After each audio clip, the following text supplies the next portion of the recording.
Welcome to the Being Champions podcast, presented by Canterbury Athletics and the Lift Speaker Series. In today's episode, Coach Matt Booth and I had the privilege of sitting down with Don Belamarich, the president and CEO of the Collaboratory in Fort Myers, Florida.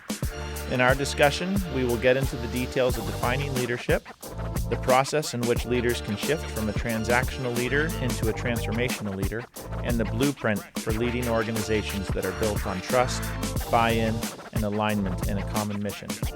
We will wrap up our discussion today talking about barriers and challenges that show up along the journey and how we can navigate those moments to move forward and stay focused on our mission.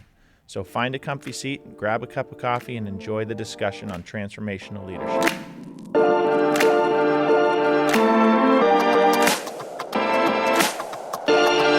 Well, Don, thank you for coming to the podcast and being part of our Being Champions podcast that we've just recently started.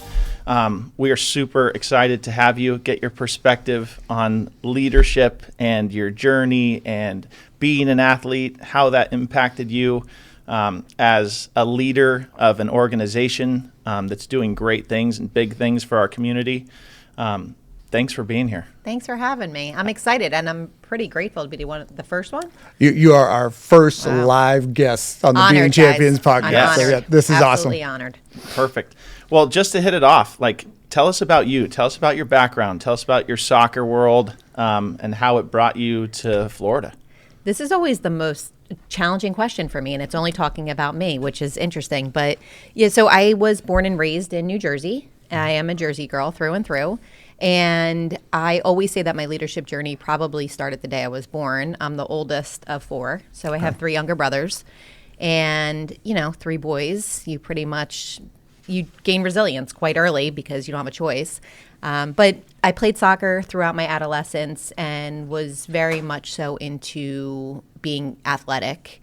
I say that is most of my journey because for me, being a part of a team, getting the skills that come with that, and then factoring in the leadership journey, I did think all kind of culminated to get me to here today. So about 2 years ago, I'm trained as a therapist. I have licensure in New Jersey and Florida. I also have my doctorate in business and leadership, which is my favorite topic of all time. Love it. Which is why I'm excited to talk about this. Yes. And it brought me to Southwest Florida 3 days before Hurricane Ian. Came down to support Lee Health's journey in behavioral health, and it led me to this incredible opportunity at Collaboratory, and I have been in the role for a year and 2 months now. Fantastic. No, that's so awesome.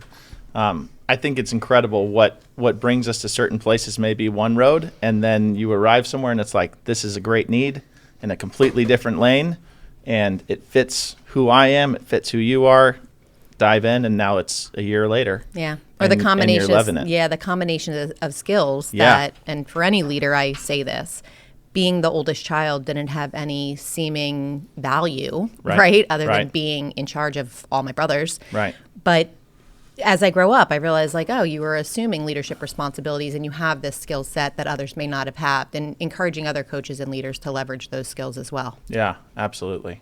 So let's get into one of the big questions that we had for you that we're looking forward to hearing about is how do you define leadership? What's your big statement on what you think it is? My big statement, I would say, to me, when I just read that sentence without overthinking it, influence, inspiration, and impact. Yeah. A leader to me is somebody who can get a team, individual people rallied around a central cause, influence kind of the community and the team to get to that place.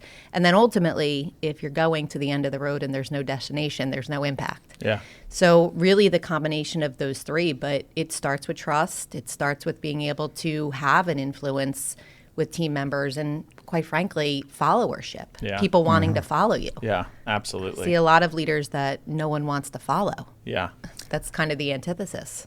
So when I hear you talking, Don, the best part I heard is leadership is influence, right? And Jared and I, we have a common mentor, and one of the lessons we learned is that your influence is never neutral.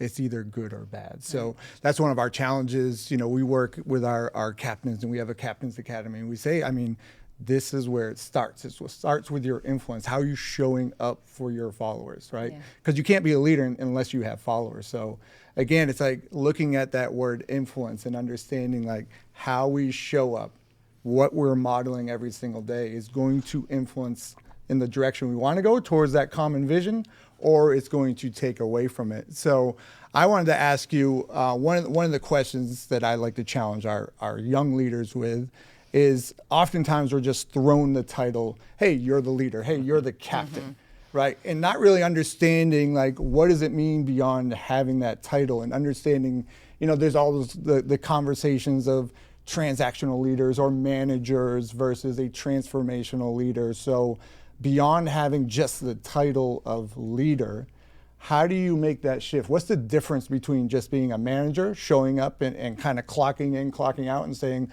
I did a good job as a leader, versus being that transformational leader? Yeah, I think to me, leadership is responsibility. Yes. So a manager and a leader could not be more polar opposite to me in my head. We've all had managers. I had them at Boston Market growing up. I remember that experience. Yeah. That was not leadership as, I know and have come to love it. So to me, it's responsibility. And I always say it's personal responsibility before the influence on others. I think the therapist piece in me has a tremendous advantage because I've been trained in human beings. Yeah. And the best kind of information or guidance I can give people is to work on you first. Yeah. We bring ourselves into the influence we want to put on others in the relationship, and what ends up happening is the negative influencers, the ones you're talking about, have a lot of self-work to do and limited awareness or vulnerability, as we talked about before we got on here, where they can't even recognize their own biases or their own approach. And I think to make the move from transactional Boston Market manager, right? Sorry, Boston Market, to transformational leader, you have to do the work. You have to be willing to accept the feedback. You have to take L's and be okay with it. You have to accept that W's come with hard work. And that's the responsibility, I think, of being a leader. Yeah. I think about, we were talking a few weeks ago when we came to visit the Collaboratory about Simon Sinek and just like endless stuff that's out there from him that's just driving leadership, right, in the world. And that idea of being a leader that is in charge versus being a leader that's responsible for those in their charge. And that idea of, you can be transactional and show up and have the title and move throughout the day and feel like you're achieving something.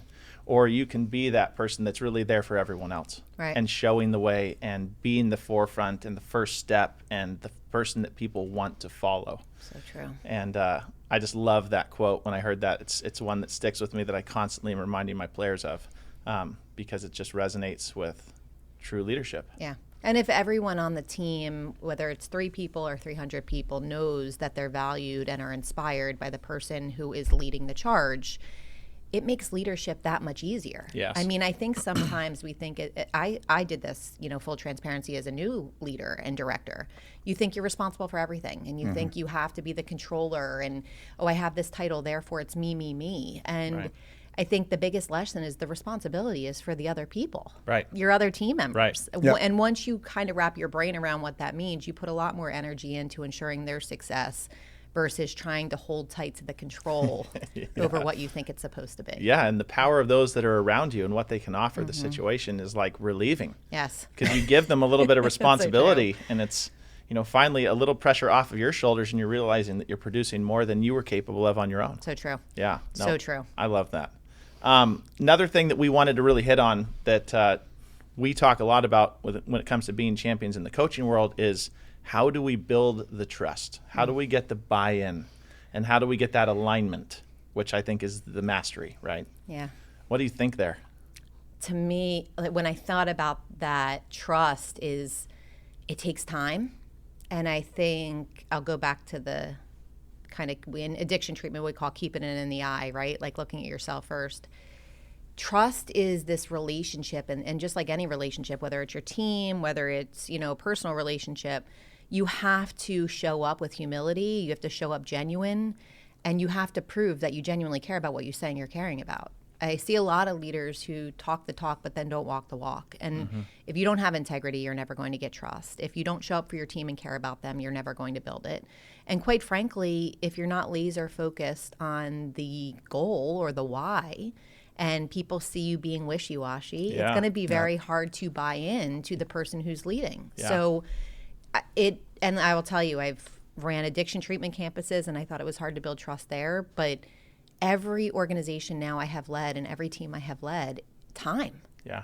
There's nothing, you're learning new people and new Yeah. relationships, and it takes time. And every day I'm earning my leadership by Right. building that trust with my Right, team. right. And the timeline can be different for every different organization. For right? sure. Sometimes it shocks us, and you're trying to build it, and it's like, we have made so much progress, and we're in like week 3. Right. Yeah. And then other situations, it's like, we're not to step 2 yet, and we've been doing it for 6 months, and Right. we just got to stay the course. Correct. And it's all about the people that are around you. It's about the connection, the relationships. How are we building that trust? So true. Yeah, I know, Matt, you were talking about a story with NASA that you wanted to bring up in the same topic. Yeah, so I was telling you before we started recording, I was actually there when the Collaboratory launched their rebrand, and I was sitting in there with Sarah, Jason Teeters, who's no longer there, and a couple of other members of the Collaboratory. And this is the story I love, and this is what I think we try to embody within our cultures. And I understand it is hard, but they shared the story that the Collaboratory is taking this approach that NASA did. And what NASA did is they understood they alone, they can't put a rocket on the moon. And I think it was like, 1962, JFK is like, we are putting a man on the moon. Right. But the real story is like, one, we've only had a rocket that launched 100 yards. Like there was like, it was like this crazy big bold statement. And then you at the Collaboratory, you come out with this huge statement about solving all the social issues within Southwest Florida, and you put it on a timeline. And so, again, coming back to this NASA story, JFK shows up to NASA, and he's walking around, and he sees someone mopping up the floor, and he says, "Hey, what do you do here?" And he goes, "Well, Mr. President, I put a man on the moon." But meanwhile, he was the custodian, but he bought into this bigger vision that by keeping the facility clean, nothing's going to get contaminated, but they had this collective vision that I am putting a man on the moon. And so thinking about, as we start leadership and we start our journeys, and I think about it in the sports landscape and I think about it in business, like everyone's excited in the beginning. Everyone's fired up. Everyone's all in. Right. Hey, Don, whatever you say, Let's we're go. all in. You're the new leader of the Collaboratory. Whatever you say, yeah, we're going to solve all these problems, but how do we keep the sustainability on that vision and getting everyone to say, yes, I'm putting someone on the moon? Yeah, it seems really easy when you say it like that. I don't know why we haven't figured it out yet. I know, right?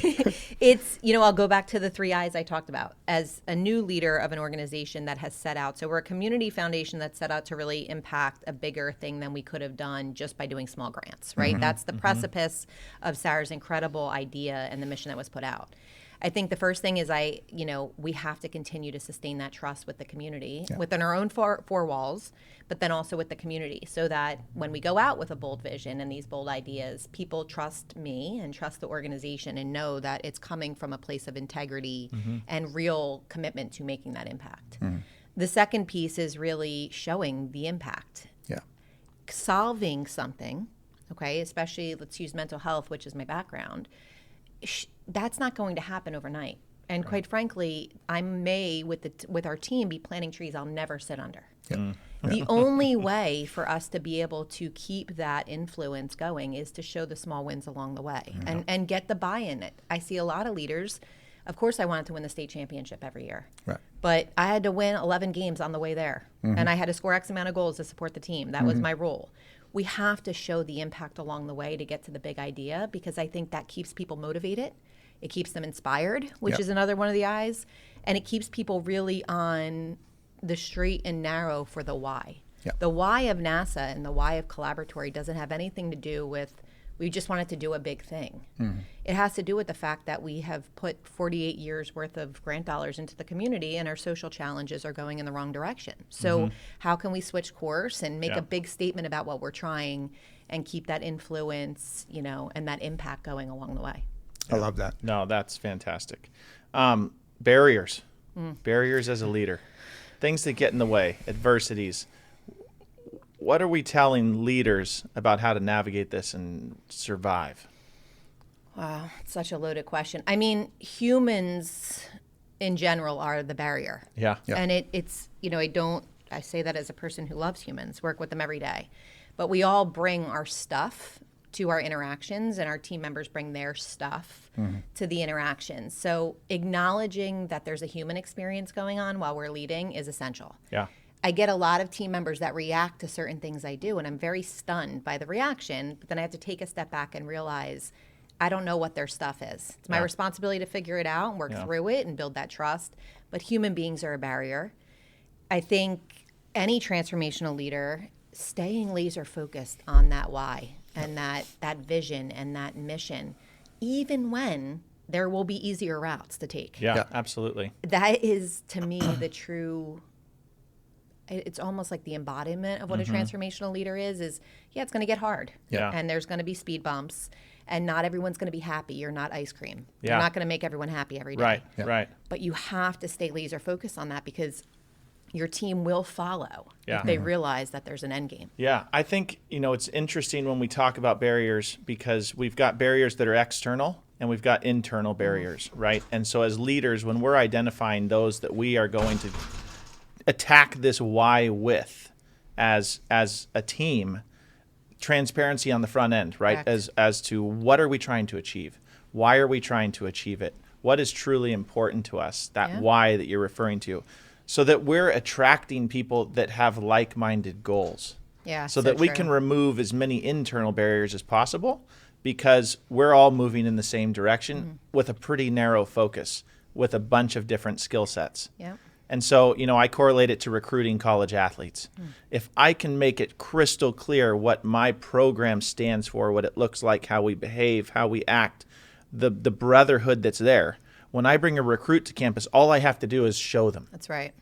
And then the recruit says, I want to be part of that, or maybe that's not for me, and it's no problem, and we continue on. Yeah. But the power of clarity Yes. when it comes to what we're trying to achieve, it brings so much value to removing those barriers internally that we can then go attack those things that are going to get our way externally as a force. So true. It's like a culture of winning, right? To your Yes. point, Yep. it's, if the expectation is that this is the culture we embody, Yes. then no matter people's background, history, or baggage, they're coming in with the expectation that this is the culture I'm assimilating to. Yes. And I think, a big challenge and barrier for leaders is not bringing in diverse humans, because they think everyone has to fit this specific mold. Yep. I really like, I'm a little disturbed, some would say, because I like the challenge of very diverse human beings. I like people that tell me no. I like people that push back on me, because my goal is to be the best, Right. not Dawn's way the best, Right. right? To be the best.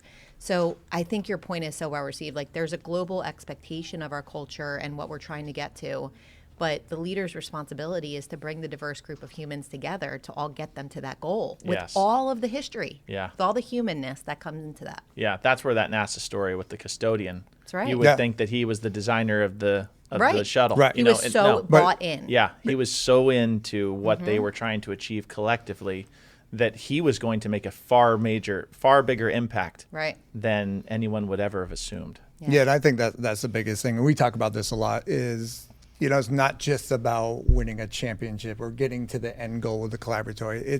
It's about impact and doing something beyond yourself. Like you mentioned, like we plant seeds for trees that we'll never see grow.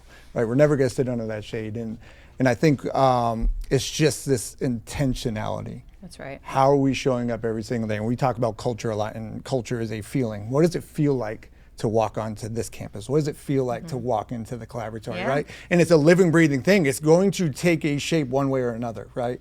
And again, we get very fired up. We get very excited in the beginning. Yeah. But how intentional are we to bring the values to life? Like I tell teams, I tell coaches, like I shouldn't walk out to a practice and be like, hey, what's your values today? What are you working on today? Right. What's your vision? I don't need a resonate. billboard. I don't need a billboard saying, Feel it. hey, this is what my values are. This is what we're going. You should just see it. Right. Right. Yep. And then having that intentionality of every day we show up, Yeah. this is what we're driving towards. And like you said, it's those small wins. It's getting away True. from outcomes. It's getting away from results. Yeah. It's about who we become in this process, really, if we're understanding like the better version of ourselves and doing things beyond ourselves. Yeah. So true. No, I love it. Any final thoughts?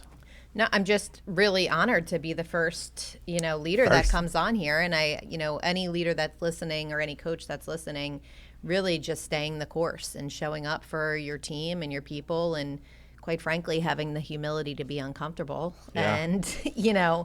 try to take a risk that is a little bit outside of your comfort zone, because I've never seen someone grow within it. Yeah. Well, Dawn, thank you so much for being on the show today and sharing your thoughts and your inspiration. We really appreciate all your insights. Thank you for Thank you having so me, much. guys. We appreciate you. Thank you. All righty.